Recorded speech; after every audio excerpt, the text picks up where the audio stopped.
नमस्कार मित्रांनो, माझं नाव आहे डॉक्टर आकाश अशोक साळवे. मी अशोक मल्टीस्पेशालिटी हॉस्पिटल पूर्णा, तालुका जिल्हा परभणी इथला ओनर आहे. तर आजचा टॉपिक आहे आपला एन्झायटी डिसऑर्डरवर ट्रीटमेंट. तर कोणत्याही प्रकारची एन्झायटी असेल, कितीही मोठा पॅनिक अटॅक असेल किंवा व्हरायटी ऑफ एन्झायटी असेल, त्याच्यावर ट्रीटमेंट देणं 100% शुअर आहे. आपण त्याला बरा करू शकतो. कितीही पुराणा 4 वर्ष झालं, 5 वर्ष झालं, 6 वर्ष झालं किंवा 10 वर्ष झालं, 10 वर्षाची एन्झायटी देखील पूर्णपणे बरी होऊ शकते.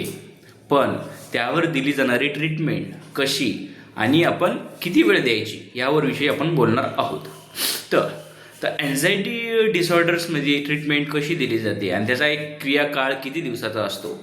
तर प्रथम एन्झायटी डिसऑर्डरवर आपण ट्रीटमेंट दिली जाते हे वेगवेगळ्या माध्यमातून दिली जाते. पहिला जे आपण ट्रीटमेंट जास्त करून देतो ते असतं CBT थेरपी. तर CBT थेरपी म्हणजे काय? Cognitive behavioural therapy.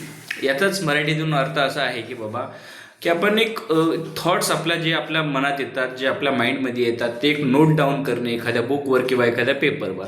तर नोट डाऊन केलेला थॉट यावर CBT थेरपीच्या माध्यमातून आपण ती एन्झायटी 100% आपण बरी करू शकतो. ठीक आहे. तसंच एन्झायटीचे विविध प्रकार जे असतील, आपले फोबिया असेल, पॅनिक डिसऑर्डर असेल किंवा एन्झायटी अटॅक्स असतील किंवा एकदम स्लीपनेस नाईट असतील किंवा स्लीप डिसऑर्डर असेल, प्रत्येक गोष्टीवर सोल्युशन आहे मित्रांनो.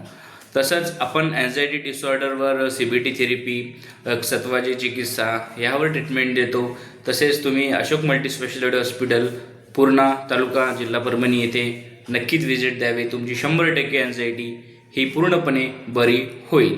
असे खूप सारे काही उदाहरणं आहेत किंवा केसेस आहेत.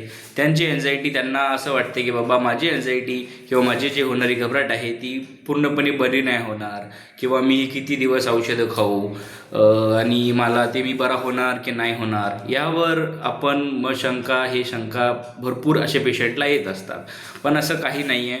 असं 100% 10 वर्ष किंवा त्याच्यापेक्षा जास्त कालावधी असणारी एन्झायटी पूर्णपणे बरा होताना मी पेशंट बघितलेले आहेत.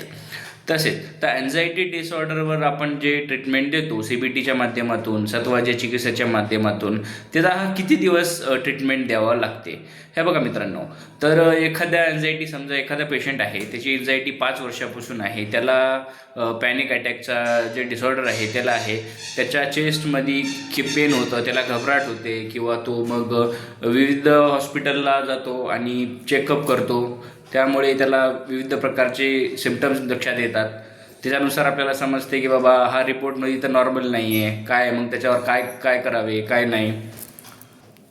तर CBT थेरपी जे आपण देतो ते मुख्यतः रोज एक CBTची प्रॅक्टिस आपण डेली करणे खूप जरुरी आहे.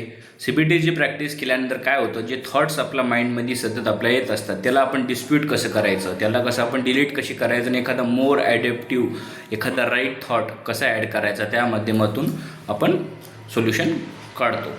ठीक आहे. तर मग हा प्रश्न मी खूप पेशंटचा ऐकलेला आहे की बाबा हा जे मेडिसिन जे असतात, आपल्या सेडेटिव्ह पिल्स जे असतात एन्झायटी डिसऑर्डरवर, पॅनिक डिसऑर्डरवर, ते किती काळ खावं लागतात, का त्याच्यावर काय दुष्परिणाम होतो, का आयुष्यभर खावं लागतात, हा शंका पेशंटच्या मनात असतात.